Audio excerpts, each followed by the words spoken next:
Hawwaala yookiin gabaa gurraacha akkasumallee immoo bilaak maarketii kan jennu jechuudha. Oolmaansaa guyyaan har'aa Desembarii 6 baatii 12,2024 jechuudha. Oolmaasaa waliin ni ilaalla.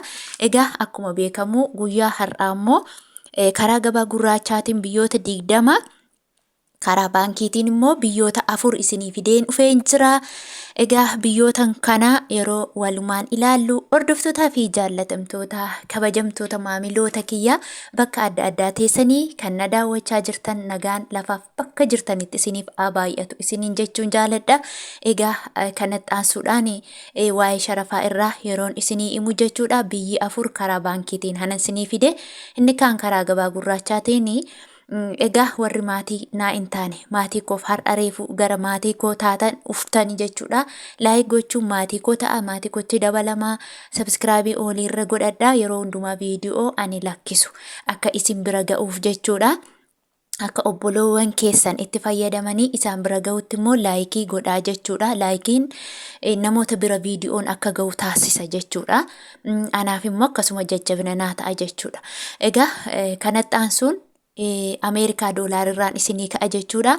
Ameerikaan doolaarri tokko karaa gabaa gurraachaa yookiin ethioblakmarket.com 139.80 oolee jira. Isa kaleessaarra har'a doolaarri ol saantima muraasa ol dabalee jira jechuudha. Egaa isa kanammoo dhugaasaa sobasaa iskiriinshuutirra nan isiniif godhaa. Isin immoo guyyaasaa wajjiniin ilaalachuu dandeessu. Guyyaansa har'a guyyaan Desembarii 6 jechuudha. Baatiin immoo 12 bara 2024 jala jira barreeffama lakkoofsaan jechuudha. Namoonni ilaallachuu hin dandeenye. Akkasumallee immoo baankii karaa nigdi baankiitiin kan inni oole doolaarri Ameerikaa tokko jechuudha. Karaa nigdi baankii. Karaa nigdi baankiidhaan 122.59 oolee jira jechuudha. Iddooma eengiddaa sana jira. Inni itti aanu immoo Kanaadaa doolaariidha jechuudha. Kanaadaa doolaarri tokko karaa ethioblakmarket.com yookiin gara gabaa gurraachaatiin jechuudha 99.70 oolee jira. Inni itti aanu immoo Awustiraariyaan doolaariidha. Awustiraariyaan doolaarri tokko karaa ethioblakmarketiitiin guyyaa har'aa jechuudha 90.6 oolee jira. Inni itti aanu immoo yuuroodha. Yuuroon tokko karaa ethioblakmarket.com 148.1 oolee jira. Akkasumas immoo karaa baankiitiin yuuroon tokko kan inni itti oole har'aa 127.71 oolee jira. Akkasumallee Swiss frankiidha. Swiss frankii tokko karaa ethioblakmarket.com 159.3 oolee jira. Inni itti aanu Chaayinaa Hewaanidha. Chaayinaa Hewaan tokko karaa ethioblakmarket.com yookiin karaa gabaa gurraachaa jechuun 19.26 oolee jira. Inni itti aanu Pound sterlingidha. Pound sterlingiin tokko karaa ethioblakmarket.com yookiin gabaa gurraachaa 178.45 oolee jechuudha. Tuqaa yeroo isiniin jedhu saantima ta'uu isaatti beeka. Saantima.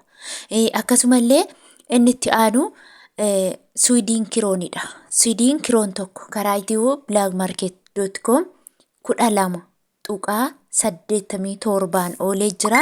Akkasumallee karaa inni itti aanu jechuudha.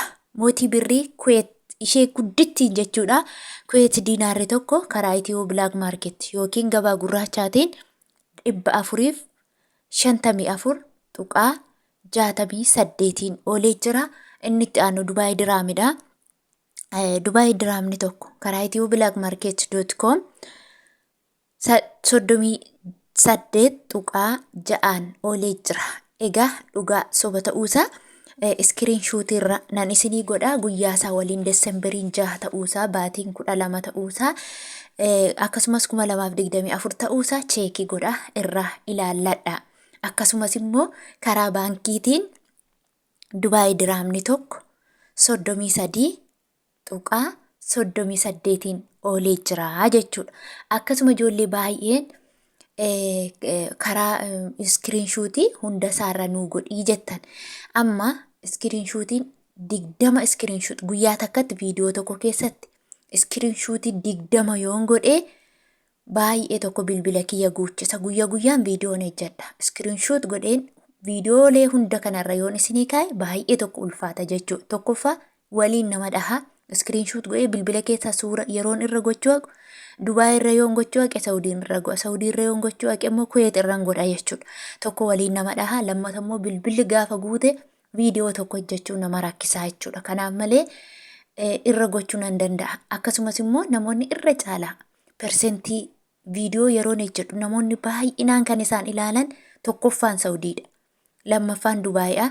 Akkasumallee doolaaraa jechuudha. Inni kaan immoo doolaara. Asumaan immoo namoonni ati nuun agartu moo maaliifidha jettan Beeruut maalumaaf Beeruut ijji kee hin arguu kan jettan Beeruut walumaa galatti ani akka doolaaras ni laatamu waan beekuuf doolaarumaan dhaggeeffattu je'eetaniin jechuudha. Kanaaf muhimma yookiin immoo ijoo kan ta'e biyyoota kana sadan irra caalaa kan persentii 90 keessa 99 kan namni daawwatudha jechuudha.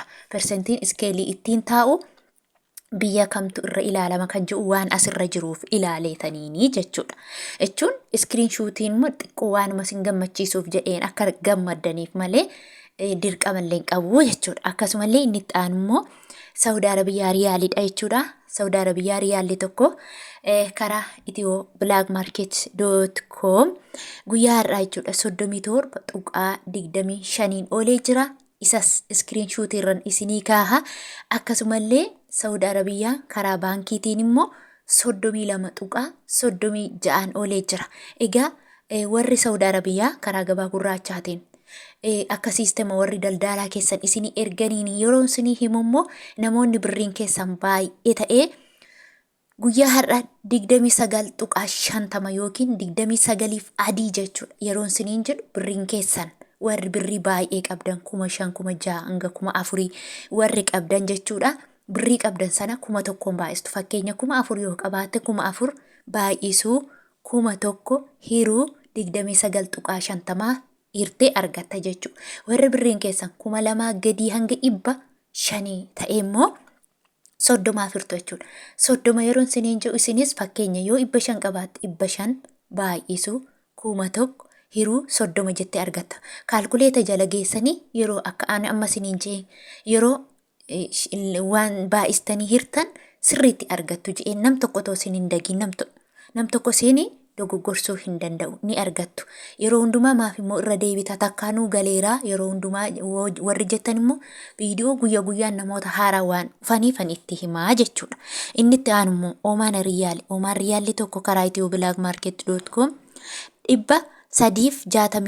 362.94 oolee jira jechuudha. Akkasumallee Joordaan Diinaariidha. Joordaan Diinaarri tokko karaa itiyooblaakmaarket.com 197.14 oolee jira. Bahariin Diinaarri tokko 370.67 oolee jira. Turkii Riileen tokko 4.2 oolee jira. Ijipshaan Paawundiin 2.79 oolee jira. Akkasumallee Kaatar Riyaalli tokko 37.34 oolee jira. Indiyaan Ruuppiin tokko 1.64 oolee jira. Israa'el Shiqil tokko 38.75 oolee jira. Yemen Riyaal tokko 0.55 oolee jira. Paawundiin Ijipshaan Paawundiin tokko 2.79